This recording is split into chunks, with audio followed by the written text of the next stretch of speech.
Sabi nila, your friends are your family. At habang tumatagal, lalong lumalabas ang pagkapamilya nyo. Parang si Gab. Since high school, kuya na ng barkada. Sobrang protective. Ayan, kunwari masungit pero sweet naman talaga.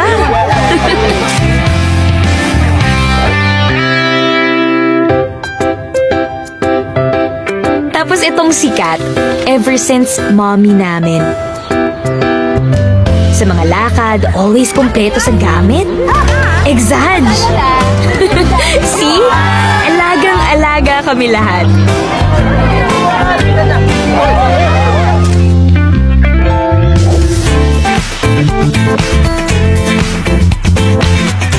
Siyempre sa pamilya may tita. Yan, si Nicole. Iba manamit ever since. At siyempre, tumitita moves.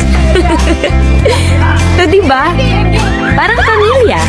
Kasi ang dami na naming pinagdaanan. I guess lahat ng barkada may version yan. May kumukuya, nagpapaka-mommy, or tumitita.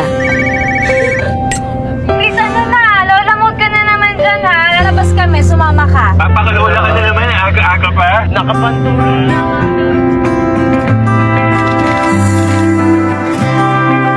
Alam nyo, ang daming nagbabago sa buhay. Pero the best friendships are still the ones na time-tested. Kaya lagi mong babalik-balikan. At kahit ano pang changes ang dumating, kakapit ka pa rin talaga sa mga masasarap kasama. Sarap na 100% maaasahan. Parang best friends. Parang family. Parang Jollibee Yum Burger.